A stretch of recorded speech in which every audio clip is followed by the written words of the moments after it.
मल्हारराव होळकरांनी यशवंतरावांनी लढाया केल्या, एकही लढाई निष्फळ गेली नाही. दिल्लीची ही दत्त राखतो महाराष्ट्र माझा, दिल्ली काबीज केली आणि हिंदवी स्वराज्य जतन केलं. हे त्यागामुळे काहीच जवळ ठेवलं नाही. होळकरांसारखा राजा जगात कोणाचंच राज्य श्रीमंत नव्हतं, एवढे श्रीमंत होळकर.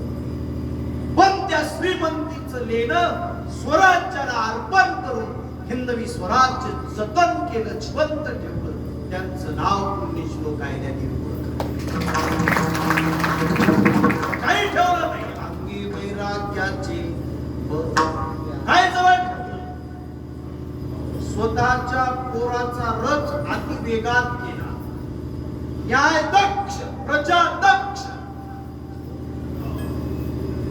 आणि निष्ठुर निष्कुण पवित्र न्याय असं चालवणारी महाराणी अहिल्यादेवी. अध्यात्मही परिपक्व होत, म्हणजे शस्त्रही होत आणि शास्त्रही होत. हे अभ्यासात पाहायला मिळतं.